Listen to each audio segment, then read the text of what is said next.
Una nueva serie, una nueva colección de mensajes que en realidad conecta con la que veníamos desarrollando, que era caminando como Jesús. Ahora vamos a hablar de ser semejante a Cristo. En inglés la palabra es Christ-like, me parezco a Cristo. Y hemos hablado y una de las cosas que he enfatizado en las últimas semanas y aún desde siempre, y siempre va a ser algo que voy a tratar de enfatizar y a lo que voy a tratar de apelar todo el tiempo en el discurso y en la conversación, es que el objetivo principal de la vida cristiana es ser como Jesús. Ser cristiano se trata de ser como Jesús, de ser seguidores de Jesús o de ser, como el título de esta serie tiene, semejante a Cristo. Yo no sé si ustedes quieren ser semejantes a Cristo, yo no sé si el anhelo de sus corazones es parecerse a Jesús. Si yo les preguntara, oye, ¿cuál es un anhelo en tu vida? Probablemente tenemos una lista de cosas que queremos alcanzar, pero ¿qué tanto realmente yo anhelo ser como Jesús, parecerme a Jesús o tener una semejanza a Cristo? Yo me acuerdo cuando yo era pequeño, estoy hablándoles unos 12 años, 11, 12, 13 años, el anhelo de mi corazón era ser como este personaje que ven ustedes allí en la foto. Yo verdaderamente anhelaba ser como Michael Jordan, era mi ídolo, crecí viéndolo jugar, no me perdía los playoffs, tuve el privilegio de vivir en la era que en mi opinión vio vivir y jugar y respirar al mejor deportista de todos los tiempos. Claro, eso cambia, hoy en día si tú le preguntas eso a los pelados no saben quién es él, otros dirán es Rafael Nadal, algunos dirán es Lionel Messi, otros dirán es Cristiano Ronaldo. Yo personalmente sigo creyendo, habiendo visto a todos estos tipos, aún los que están jugando hoy, que este es el mejor de todos los tiempos, pero esa es mi opinión.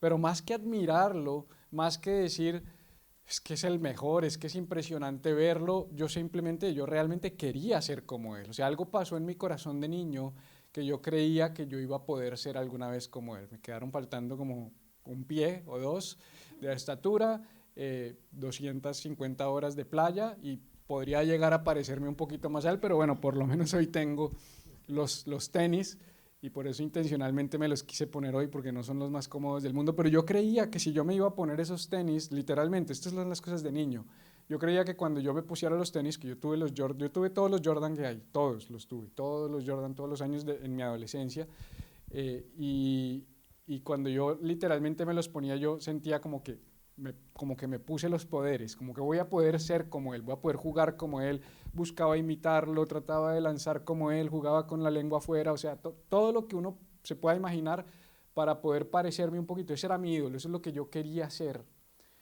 Y esa idea de tú quién quieres ser, tú a quién admiras, tú a quién te quieres parecer, nos tiene que llevar a confrontarnos con la realidad de que muchas veces nosotros no tenemos por Cristo esa misma admiración que quizás de niño yo tenía hacia este hombre y quería realmente ser como él.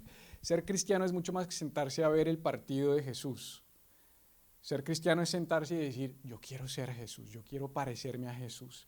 Y hay una pregunta que a todos nos han hecho en algún momento de nuestras vidas y que aún nosotros a veces se la hacemos a otras personas, especialmente a los niños pequeños, y es, oye, ¿qué quieres ser cuando seas grande? Es una pregunta muy común en nuestra cultura, los niños, oye, ¿y tú qué quieres ser cuando seas grande? Y los niños de repente te van a responder, yo quiero ser policía, yo quiero ser bombero, yo quiero ser futbolista, yo quiero ser youtuber, yo quiero, y ponte a pensar en esto, típicamente la respuesta que proviene de un niño y típicamente la respuesta que estamos buscando como adultos que ese niño nos dé es ¿cuál quieres que sea tu profesión? ¿A qué te quieres dedicar?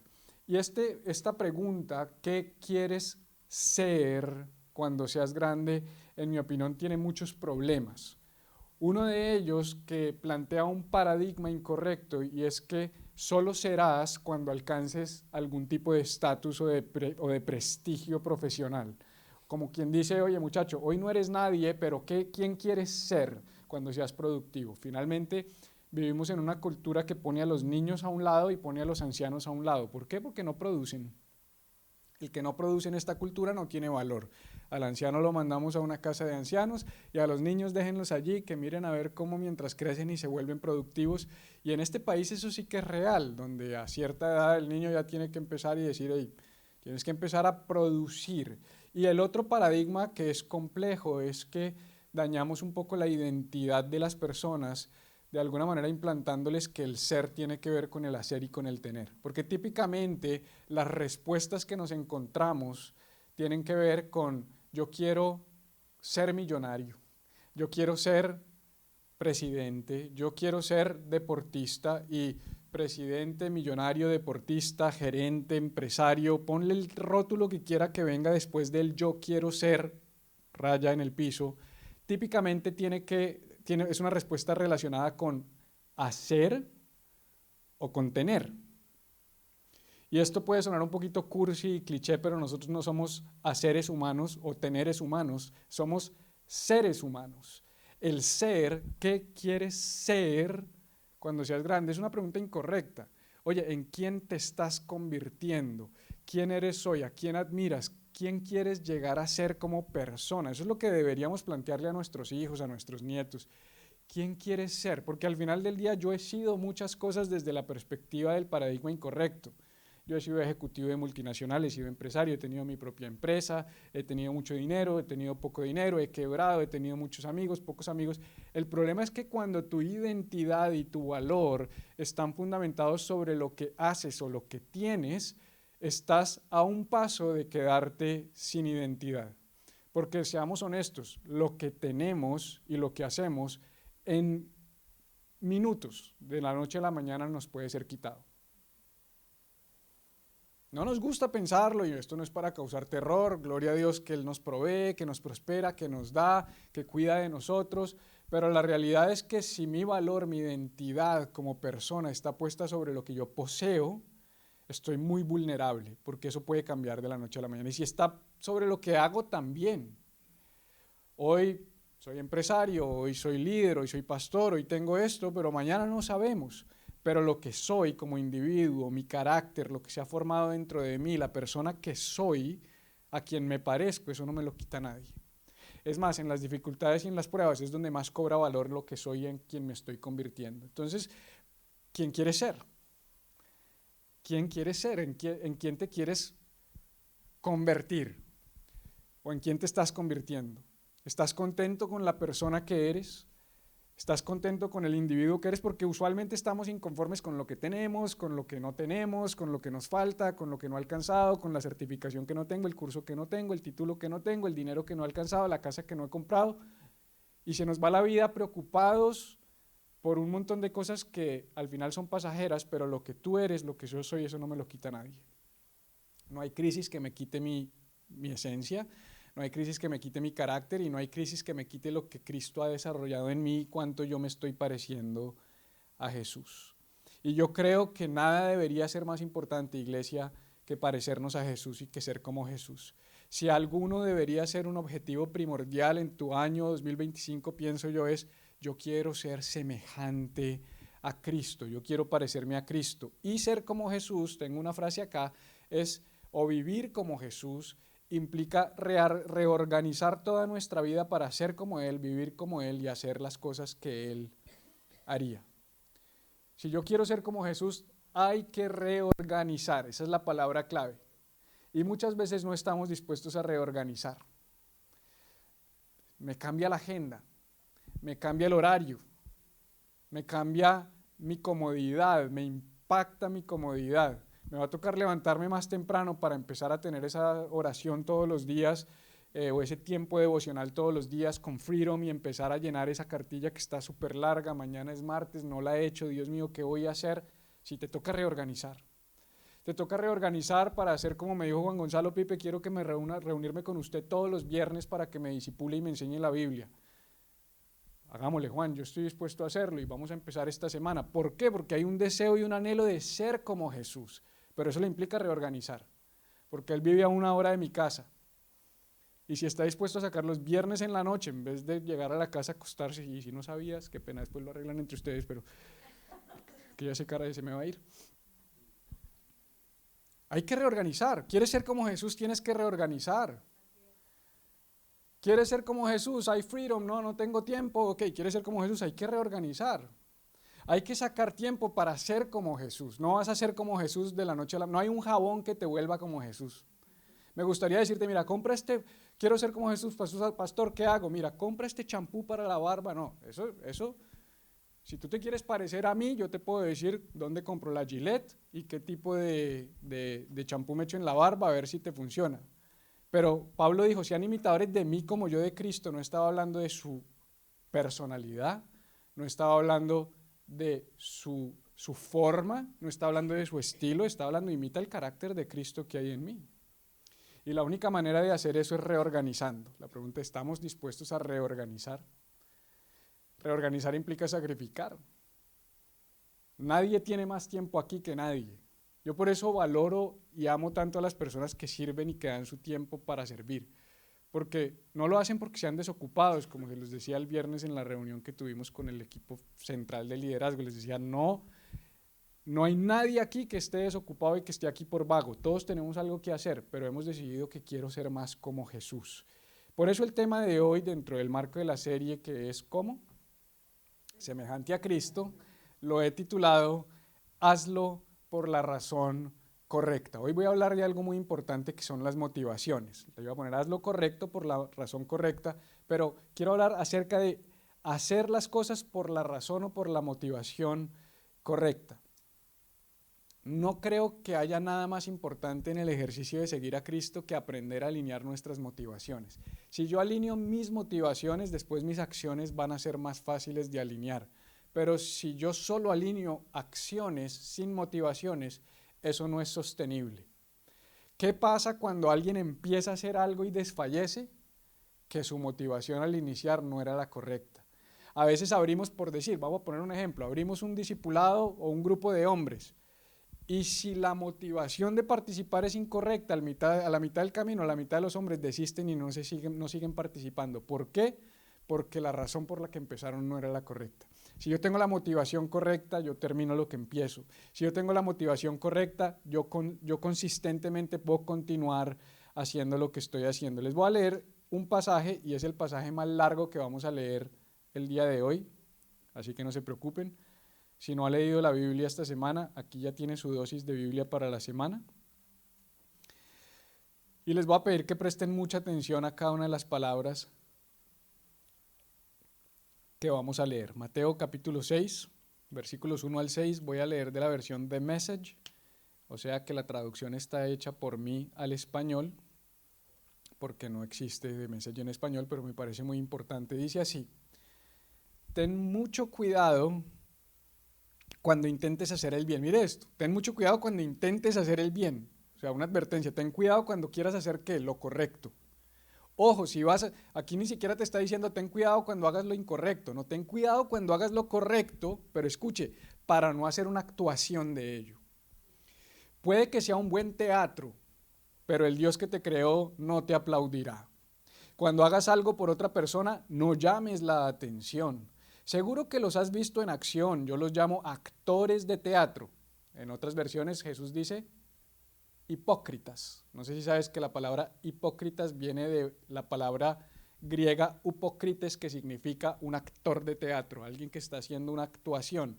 Seguro que los has visto en acción, yo los llamo actores de teatro que tratan la oración y la esquina de la calle por igual como un escenario, actuando con compasión siempre que alguien los está mirando, actuando para la multitud. Reciben aplausos, es cierto, pero eso es todo lo que reciben. Cuando ayudes a alguien, no pienses en cómo se ve, simplemente hazlo en silencio y sin llamar la atención. Así es como tu Dios, que te concibió en amor, trabajando entre bastidores, te ayuda. Y cuando te presentes ante Dios, tampoco lo conviertas en una producción terrenal, está hablando de la oración, teatral, gracias. Todas estas personas hacen un espectáculo regular con sus oraciones, esperando 15 minutos de fama. ¿Crees que Dios se sienta en un palco? Esto es lo que quiero que hagas.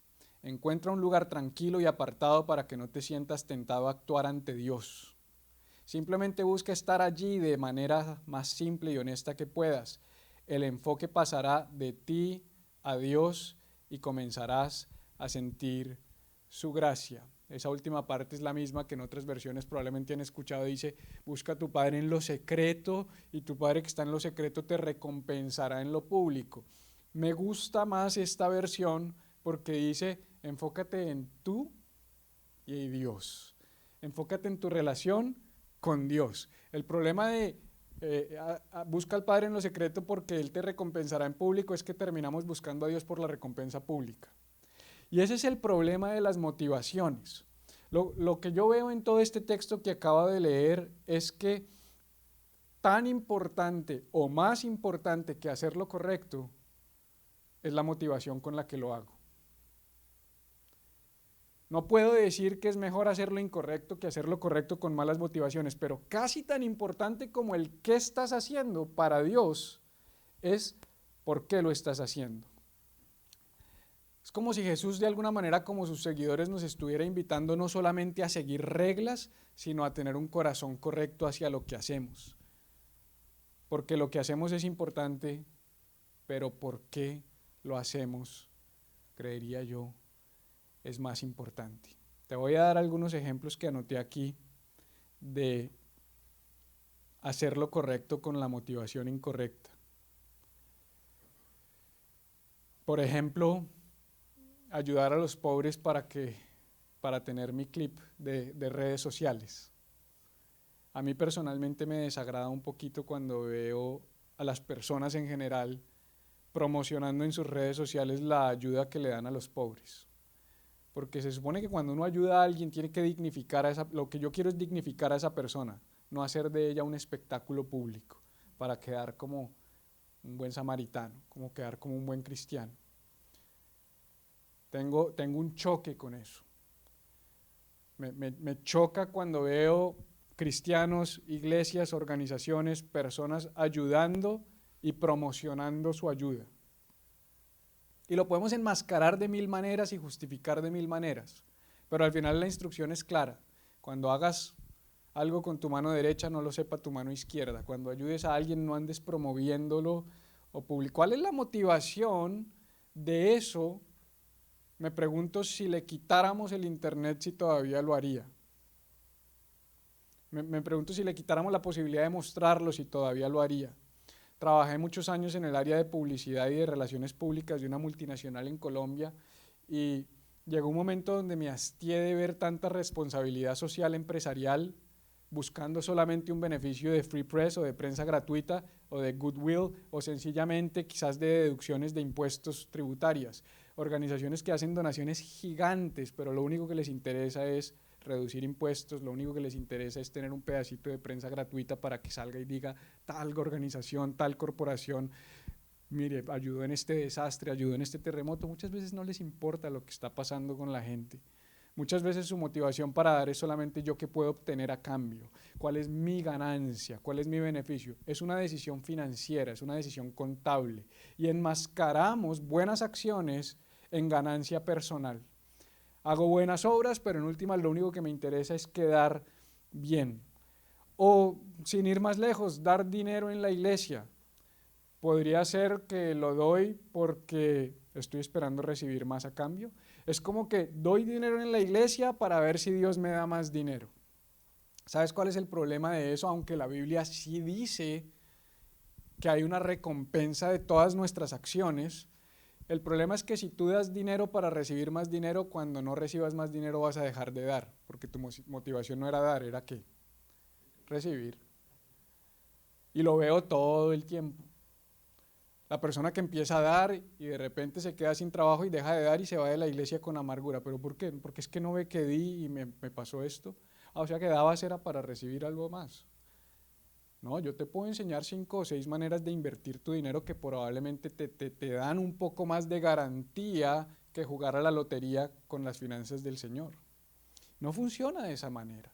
Nunca se supone que la motivación de dar fuera recibir, nunca se supone que la motivación de ayudar al necesitado fuera quedar bien o saciar mi conciencia de que soy egoísta o sencillamente caerle bien a alguien o que el pastor me reconozca. Esas no pueden ser las motivaciones. Hay gente que sirve, como lo dije en estos días en una de las reuniones que tuvimos, para que le sirvan. Ven el servicio como la entrada a una escalera corporativa del reino de los cielos donde hoy yo doy servicio, pero el día de mañana va a haber gente que me sirva a mí. Hoy yo soy el servidor, estoy en la puerta, estoy en el parqueo, estoy limpiando los baños, pero algún día yo voy a ser el apóstol. Y claro, como hemos tergiversado de muchas maneras el ejercicio de liderazgo dentro de la iglesia misma, y sí vemos apóstoles que hoy están sentados en una silla como si fueran un gran rey donde la gente les tiene que besar el anillo, poner carpeta roja para que caminen y hacerle masajitos en la espalda porque es el apóstol, el ungido del Señor, cuando Jesús dijo: yo mismo no vine para ser servido, sino para qué, para servir. O para cambiar un poquito el contexto, esa persona que trabaja duro solamente cuando el jefe lo ve. Yo trabajé con varios de esos, que decía, qué descarado, man. Está el jefe hoy aquí, es el mejor trabajador, el trabajador del año, pero cuando no lo están viendo. O la persona que no roba cuando lo ven, o la persona que no hace el delito cuando está el policía, la persona que no se pasa el semáforo en rojo cuando sabe que está el policía allí, o que no hace. Cuando hacemos lo correcto con la motivación incorrecta, a los ojos de Dios, en últimas, lo que nos está diciendo Jesús es como si lo hicieras incorrectamente. Y ojo, quiero hacer una claridad, no es lo mismo, y lo puse acá, motivación que expectativa. Quiero aclarar eso porque la línea es muy fina. Por ejemplo, ahorita Joana, cuando nos presentó el tiempo de los diezmos y de las ofrendas, nos trajo un versículo donde dice: el que da escasamente, recoge escasamente, el que da mucho, recoge mucho. Y Pablo dice, no den por obligación, no den con un corazón que no esté alegre, ¿verdad? Porque Dios ama al que da con alegría. ¿Qué está diciendo Pablo? Hay una siembra, hay una cosecha, eso está bien. La medida en la que das, recibes. Si das poco, recibes poco. Si das mucho, recibes poco. Pero aún esa no es la motivación. Lo que debes hacer es dar con alegría. Eso es lo que está diciendo Pablo. Hay un lugar a tener expectativa, porque yo no puedo vivir la vida sin expectativa. Vivir la vida sin expectativa es imposible. Yo tenía esta conversación con mi esposa preparando este mensaje, le decía, qué tremendo porque me confronta este mensaje, porque yo hay muchas cosas que las hago esperando algo. Es más, yo diría que todo lo que yo hago lo hago esperando algo. Y eso no está mal. El mismo apóstol Pablo dijo, no se cansen de hacer el bien porque a su momento ¿qué? Cosecharán. Hay una ley universal de acción-reacción, llámale como le quieras llamar, siembra y cosecha le llama la Biblia, acción-reacción le llaman algunos, karma, boomerang, ponle el nombre que tú quieras, es una ley universal, es un principio que dice que todo lo que tú siembras genera una cosecha, que toda acción tiene una reacción. Es apenas natural que si yo actúo de una manera, tenga una expectativa de recibir algo de eso que yo estoy actuando. Yo no creo que la invitación de este mensaje y de lo que Jesús nos está diciendo es a que obremos sin expectativa. Lo que Él está diciendo es, tengan siempre una expectativa de que cosas buenas van a suceder y todo lo que hagan esperen algo bueno, congruente con lo que están haciendo, pero esa no debe ser su motivación principal. En otras palabras, yo doy con la expectativa de recibir algo a cambio por lo que di, pero mi motivación primaria no es recibir algo a cambio, es bendecir. ¿Te das cuenta de la diferencia? Yo puedo ayudar a alguien en la calle y en el fondo decir, Señor, gracias porque tu palabra dice que el que da al pobre al Señor presta. Pero en últimas yo no estoy haciendo esto para que tú seas mi deudor. En últimas yo no estoy haciendo esto para que tú me pagues. En últimas yo no estoy haciendo esto para que alguien después lo haga por mí. Sencillamente lo estoy haciendo porque tengo un corazón de gratitud y quiero amar y bendecir a esa persona. Es una línea fina y es un ejercicio interesante si empezamos a medir cuál es la motivación por la que estamos haciendo las cosas. ¿Cuál es la motivación por la que soy como soy? ¿Cuál es la motivación por la que me comporto como me comporto? Y yo siempre le digo a las personas, si tuvieras una camarita todo el tiempo viéndote, ¿qué tanto cambiaría la forma como vives? Y si la respuesta es mucho, entonces tienes que revisar tus motivaciones. Porque si necesitas una camarita para cambiar tu comportamiento es porque no has alineado correctamente tus motivaciones. Al final todo el tiempo Dios nos está observando. Proverbios 21:2, mira lo que dice, una persona puede considerar intachable su conducta, pero el Señor juzga ¿qué? Sus intenciones o sus motivaciones. Me gusta mucho lo que está diciendo Salomón. Salomón dice, tú podrás pensar que tu conducta es intachable, pero al final del día Dios ve más profundo que lo que se ve. Se puede ver muy bien esa acción, se puede ver muy bien esa buena obra, pero el Señor está más interesado en qué estás esperando de esa motivación. Dice la Biblia que Dios pesa las motivaciones y las intenciones del corazón. Y entonces, para entrar en la recta final del mensaje, la pregunta que uno se haría, o que yo esperaría que ustedes estén haciendo en este momento y que me puedan hacer a mí es, Felipe, pero ¿cuál es entonces la motivación correcta? ¿Cuál es la intención correcta detrás de las cosas? ¿Cómo tengo que hacer las cosas? Todo lo que haga, ¿cuál es la motivación con la que tengo que abordar la vida? Hay un pasaje que me gusta mucho, donde los religiosos de la época abordaron a Jesús para hacerle una pregunta muy importante, sobre todo porque los religiosos se caracterizan, toda la vida se han caracterizado y en los tiempos de Jesús no era diferente, por ser modificadores de conducta y de apariencias externas sin necesariamente hacer cambios internos. De hecho, alguna vez a esos mismos religiosos Jesús les llamó sepulcros blanqueados, que en una traducción más moderna no es otra cosa que tumbas vacías.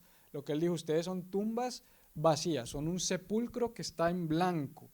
Por fuera, dijo Jesús, están muy bonitos, adornados, pero por dentro simplemente están llenos de huesos muertos. Y fue una expresión muy dura, pero que lleva a mostrar cuál es el problema central del comportamiento religioso. El comportamiento religioso es hacer lo bueno con la motivación incorrecta. Es un cambio que no viene desde adentro, sino es un cambio que se produce solamente en lo externo. Es el mismo ejercicio del árbol del conocimiento del bien y del mal y del árbol de la vida para los que están tomando el proceso de Freedom. Entonces se le acercan estos religiosos y dice así, Mateo 6, 34 y 40, los fariseos se agruparon al oír que Jesús había dejado callados a los saduceos. Fariseos y saduceos eran dos tipos de élites religiosas en los tiempos de Jesús. Uno de ellos, intérprete de la ley, para poner a prueba a Jesús, le preguntó, Maestro, ¿cuál es el mandamiento, el gran mandamiento de la ley? En otra versión, ¿cuál es el mandamiento más importante de la ley? No sé si saben, pero en los tiempos de Jesús, lo que empezó como los 10 mandamientos y luego se convirtió en los libros de la ley, fue escalando a una serie de reglas y leyes de conducta donde en ese tiempo los fariseos y los saduceos tenían 613 leyes para gobernar qué puedes y qué no puedes hacer. 365 eran no harás tal cosa, un no para cada día del año, y 200, la diferencia que da 613, ya no me acuerdo, creo que 248, que era lo que ellos conocían como las partes del cuerpo en ese tiempo. Y es interesante que vivían en medio de una vida gobernada por el no harás esto, no harás esto, no harás esto, no harás esto, tanto que los fariseos se dedicaban era como a fiscalizar la conducta de las personas. Estos tipos eran como los policías morales. Entonces, mira, hiciste esto, caminaste, hiciste esto en día de reposo, te esforzaste, tienes una llaga, tienes que hacer 40, todo el tiempo en tu casa hay moho en las paredes. Ellos todo el tiempo estaban fiscalizando un montón de cosas de acuerdo a las leyes morales, civiles y ceremoniales que fueron dadas por Moisés al pueblo judío, donde hay mucha sabiduría detrás de esas leyes, pero ellos lo que hicieron fue que empezaron una cacería de brujas para controlar quizás la vida de la gente y definir quién era piadoso, quién no, quién podía acercarse a Dios, quién no, y ellos están tratando de sacarle a Jesús de toda esa gran cantidad de leyes. Vamos a suponer esas 613, ¿cuál creía Jesús que era la más importante? Y Jesús con mucha sabiduría dijo, mira, él contestó, amarás al Señor tu Dios con todo tu corazón y con toda tu alma y con toda tu mente. Una respuesta muy concreta. Jesús está diciendo, el mandamiento más importante es amar a Dios. La redundancia sencillamente es 3 maneras de decir lo mismo, corazón, alma y mente. En mi opinión, la misma cosa. Está diciendo, tienes esa repetición, lo que implica es tienes que amar a Dios con todo tu ser, ¿correcto? Interesante, porque esta gente, pues, religiosos, fariseos, conducta exterior, y Jesús dice, no es tanto lo que haces afuera, es más lo que pasa adentro. O sea, el amor verdadero que tienes que tenerle a Dios es con alma, mente y corazón. Es tu ser interior. Este, dice Jesús, es el grande y primer mandamiento. Y el segundo, y esto es bien interesante, es semejante a este. Amarás a tu prójimo como a ti mismo. A mí me llama la atención que para Jesús amar a Dios con todo tu ser es semejante a amar al prójimo como a ti mismo. O sea, Jesús está diciendo, ama a Dios con todo tu ser. Y yo pienso que si Jesús lo hubiese dejado ahí, esa idea de amar a Dios es muy abstracta. Porque finalmente a Dios no lo vemos, a Dios no lo tocamos, a Dios no lo sentimos. En últimas, yo no le doy dinero a Dios. En últimas, yo no sirvo a Dios. En últimas, yo no ayudo a Dios.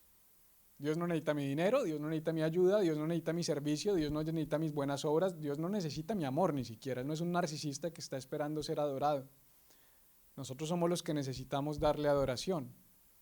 Pero más allá de eso, es como que Jesús está diciendo, si yo dejo a estos tipos con esta respuesta, se va a volver tan subjetiva la fe, porque al final tú no puedes juzgar mi amor hacia Dios. Yo amo a Dios a mi manera. Y Jesús dice, pero sabes que hay uno segundo, es igualmente importante, semejante a este. Ama a tu prójimo como a ti mismo. Y Jesús es tan sabio que ni siquiera dice, ama a tu prójimo así, así, así, así, así. ¿Sabes qué? Como yo sé que todos ustedes son unos amadores de ustedes mismos, amen a sus prójimos como a ustedes. Porque la mayoría de las personas, si tienen una vida saludable, se aman a ellos mismos. La mayoría. Si no, entonces ya hay un problema y eso hay que resolverlo. Pero típicamente lo normal es que uno se ame a uno mismo. Es que uno tenga amor propio. Y Jesús está diciendo, bueno, el ser humano es tan dado a amarse a sí mismo, a querer solo lo mejor para él, a ser tan egoísta, a estar tan centrado en él, que si yo les digo, la forma como tienes que amar a otros es amando a otros como te amas a ti, y ahí estás amando a Dios, nos está amarrando a que todo lo que hagamos, lo hagamos con una sola motivación, amar. Esa es la motivación. Jesús está diciendo, ama a otros como te amas a ti mismo. Y dice algo tremendo, dice, de estos dos mandamientos dependen toda la ley y los profetas. O sea, Jesús lo llevó incluso un paso más allá, porque la pregunta era sencilla, ¿cuál es el mandamiento más importante de la ley? Y él está diciendo, de este se desprenden todo lo demás, ley y profetas. Y eso me hace a mí preguntarme, ¿qué tanto verdaderamente yo amo a otros como me amo a mí mismo? Yo puedo ser cariñoso con alguien, yo puedo dignificar a alguien, yo puedo tratar bien a alguien, yo puedo ser generoso con alguien, pero realmente yo decir que yo a los demás los amo como me amo a mí mismo, eso es un reto, eso es un desafío. Trato de hacerlo porque estoy imitando a Jesús, porque quiero servir a Jesús, porque quiero tener el amor de Jesús en mí. De hecho, Pablo también nos dijo algo tremendo. En 1 Corintios 13, del 1 al 3, dice, si yo pudiera hablar todos los idiomas del mundo y de los ángeles, pero no amara a los demás, yo solo sería un metal ruidoso o un címbalo que resuena. Si tuviera el don de profecía y entendiera todos los planes secretos de Dios y contara con todo el conocimiento, y si tuviera una fe que me hiciera capaz de mover montañas, pero no amar a los demás o no amar a otros, yo no sería nada. Y mira esto, si diera todo lo que tengo a los pobres y hasta sacrificara mi cuerpo, podría jactarme de eso, pero si no amara a los demás, no habría logrado nada. O sea que Pablo nos está diciendo que tú puedes llegar al extremo de darlo todo, pero sin la motivación correcta. Porque Pablo está diciendo, yo podría dar todo, incluso dar mi cuerpo para que fuera quemado. Pero si no tengo amor por los demás, de nada me sirve. Yo creo que podemos hacer cosas muy buenas sin amar.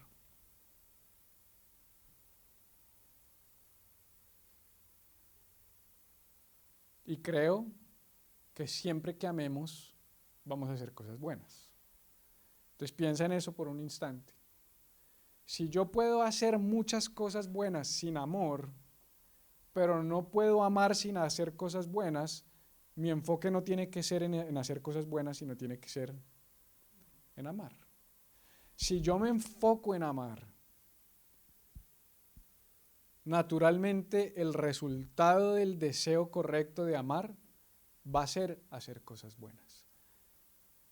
Pero si yo me enfoco en hacer cosas buenas no por amor, las cosas buenas me van a durar hasta que me dure las ganas, la energía, el buen ánimo, o sencillamente hasta que me dé cuenta que eso no me va a dar una retribución y dejo de hacerlo.